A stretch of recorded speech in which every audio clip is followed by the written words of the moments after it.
2007, a game came out that shattered the way we thought about storytelling in video games. That game was BioShock.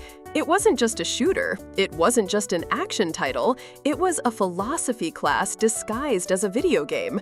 It was a mirror that asked you a question you didn't even know you were answering. Would you kindly?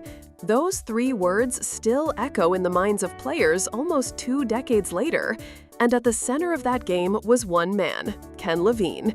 Now, after years of silence, after rumors of development hell, after fans began to whisper that maybe this project was never coming, Levine has stepped out of the shadows with something new. That name is Judas. And the moment you hear it, the hairs on your arms stand up. Judas. Betrayal, trust shattered, a friend who turns into your enemy. The word carries a curse, and that curse is the heart of this new game. For years, Judas has been nothing but a ghost, teased way back in 2017 and then vanishing. People joked that it was vaporware. Some said Ken Levine's ambition was too big, too impossible. But now, Ghost Story Games has dropped the first devlog, and suddenly the silence is broken. And inside that devlog is a system that could change the way we think about villains in games. It's called Villainy. Think about BioShock for a second. No matter what you did, Fontaine was always Fontaine. Comstock was always Comstock. They were the villains set in stone from the very beginning. Judas refuses that script. In Judas, the villain is not chosen by the developers. It is chosen by you. There are 3 major characters, the big 3, circling around you. They can bribe you. They can save your life in a fight. They can whisper secrets into your ear about the others. They can make you laugh. They can make you doubt. They can make you feel safe. But here's the catch. You can't give all 3 your full loyalty. Inevitably, one of them will be neglected. One of them will be refused. And the one you leave behind? They become the villain. They turn on you. They gain new abilities specifically designed to sabotage your goals. And suddenly, the friend you thought you had becomes the nightmare you now have to face. This is not a static story. This is a live-in betrayal. It's like Shadow of Mordor's Nemesis system, but more personal, more intimate, more painful.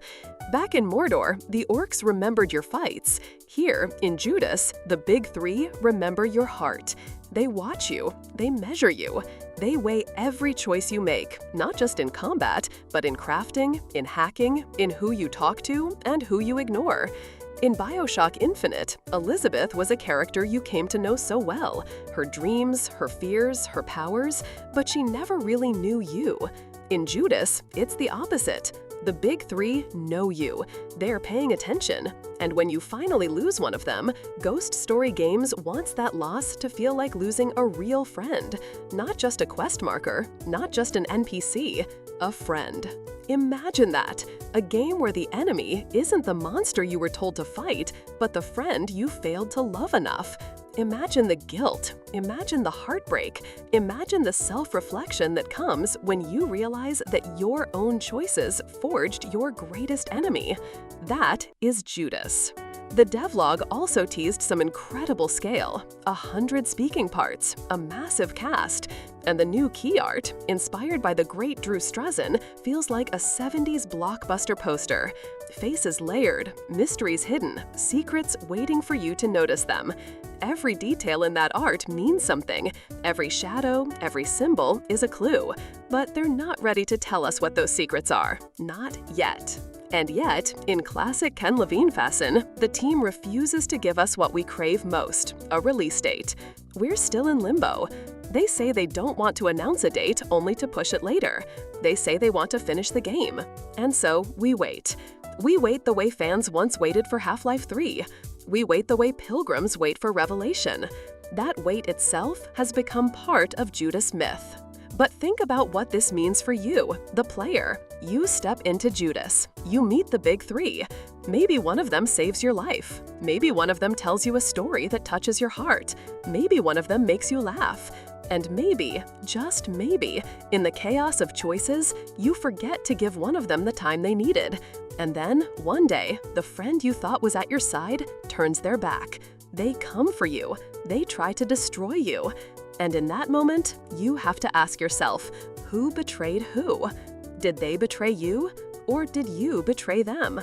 Are they Judas, or are you? That's the genius of Ken Levine. He doesn't just tell stories, he forces you to live inside them. BioShock asked if you really had free will. Judas is going to ask if you really deserve the loyalty of the people around you. It's not a game about right and wrong. It's not about good endings or bad endings. It's about relationships. It's about guilt. It's about betrayal. And when it finally comes out, whether that's next year or in 3 years or in 5, it's going to be a cultural earthquake. It will be dissected in YouTube essays. It will be argued about on Reddit. It will be memed, it will be debated, it will be worshipped, and it will be hated. But it will not be ignored. Because Judas is not just another shooter. It is a mirror. And when you look into that mirror, you may not like the Judas you staring back at you. This is Ken Levine's promise. This is Ghost Story's gamble. And this is our burden as players. To step into a world where friendship has a price, where loyalty has limits, and where betrayal is inevitable. Judas is coming, and when it does, the only question that matters is, when the dust settles, will you point to them and say, they were Judas? Or will you look at yourself with no excuses left and whisper, I am Judas?